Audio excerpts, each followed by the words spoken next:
Hey guys and welcome back to our channel. Last time हमने Bhakti movement के great cents जैसे कबीर और मीराबाई के बारे में बात की थी। बट इंडिया की ज़मीन पर डिवोशन की एक और स्ट्रीम बह रही थी जो निकली तो इस्लाम से थी पर जिसका दिल पूरी तरह से हिंदुस्तान था। Yes, we are talking about Sufism. तो चलिए आज टाइम में पीछे चलते हैं और समझते हैं कि इंडिया में इस्लाम कैसे स्प्रेड हुआ और कैसे सूफीज़म ने करोड़ ऑफ इंडिया पर रूल किया। इंडिया में इस्लाम का अराइवल कोई एक दिन का इवेंट नहीं था। एंशियंट टाइम से अरब ट्रेडर्स मालाबार कोस्ट पर आते जाते थे और वो अपने साथ अपना कल्चर और रिलीजन भी लाए। फिर 700 सेंचुरी में मोहम्मद बिन कासिम ने सिंध पर विक्ट्री हासिल की और इसके बाद 12th सेंचुरी में तुर्क और अफगान्स ने दिल्ली सल्तनत को एस्टेब्लिश किया। इन रूलर्स के साथ आए उलेमा यानी इस्लामिक स्कॉलर्स शरिया को इम्प्लीमेंट करने में हेल्प करते थे। शरिया एक इस्लामिक लॉ होता है। अब ये शरिया क्या थी? ये 4 पिलर पर बेस्ड थी। कुरान इस्लाम की सबसे हॉली बुक, हदीथ प्रोफेट मोहम्मद की टीचिंग और लाइफ, इजमा यानी कम्युनिटी का कॉमन कंसेंसस, कियास यानी लॉजिक के बेसिस पर इंटरप्रिटेशन। एक इम्पॉर्टेंट बात, रूलर्स ने जनरली लोकल लोगों को अपना रिलीजन चेंज करने के लिए फोर्स नहीं किया। जो लोग इस्लाम नहीं अपनाते थे उन्हें जिम्मी कहा जाता था, जिसका अरेबिक में मतलब होता है प्रोटेक्टेड। उन्हें अपना रिलीजन फॉलो करने की पूरी फ्रीडम थी, बट इसके बदले में उन्हें एक टैक्स देना पड़ता था जिसे जिजिया कहते थे। तो ये तो हुई रूल की बात। Now we are talking about the popular practice of Islam. Islam के 5 पिलर्स ऑफ फेथ है जो इसकी फाउंडेशन है। फर्स्ट इज शहादा यानी एक अल्लाह और पैगंबर मोहम्मद में विश्वास रखना। सेकंड इज सलात जिसे नमाज भी कहते हैं, जिसका मतलब होता है कि दिन में 5 बार प्रार्थना करना। ज़कात यानी अपनी कमाई का एक हिस्सा चैरिटी में देना। सुआन मीन्स रोजा, रमजान के महीने में उपवास रखना। हज यानी जीवन में एक बार मक्का की तीर्थ यात्रा करना। लेकिन इंटरेस्टिंग बात यह है कि जैसे जैसे इस्लाम इंडिया के अलग अलग हिस्सों में फैला, इसने वहाँ के लोकल रंग भी अपनाए। फॉर एग्जाम्पल, मालाबार तट पर जो अरबी व्यापारी बने उन्होंने वहाँ की स्थानीय भाषा मलयालम को अपना लिया। एक और बेहतरीन उदाहरण है खोजा समुदाय का। खोजा समुदाय का ये शिया इस्माइली सेक्ट के लोग थे। उन्होंने कुरान के संदेशों को आम लोगों तक पहुंचाने के लिए स्थानीय भाषा जैसे सिंध, गुजराती, पंजाबी में भक्ति गीत लिखे जिन्हें गिनन कहा जाता है।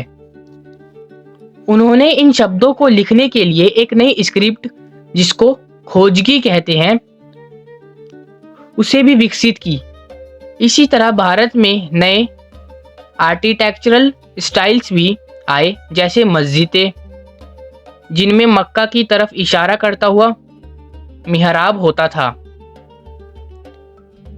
तो ये तो हुई इस्लाम की पॉपुलर प्रैक्टिसेस।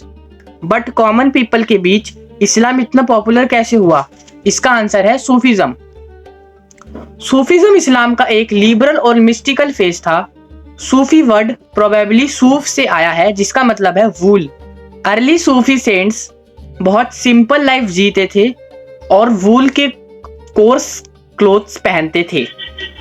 सूफीज का मानना था कि गॉड से कनेक्शन सिर्फ एक्सटर्नल रिचुअल से नहीं बल्कि लव, डिवोशन और जिक्र से बनता है। जिक्र मीन्स गॉड का नाम रिपीट करना।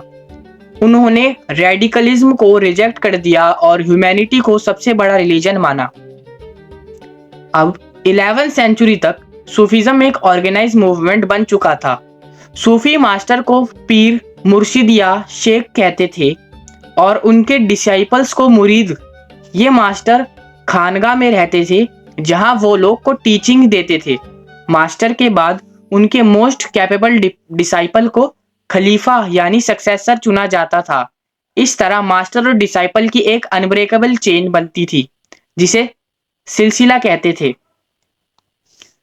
जब किसी ग्रेट सूफी सेंट की डेथ हो जाती थी तो उनकी टॉम यानी दरगाह बन जाती थी जो जल्द ही डिवोशन का सेंटर बन जाती।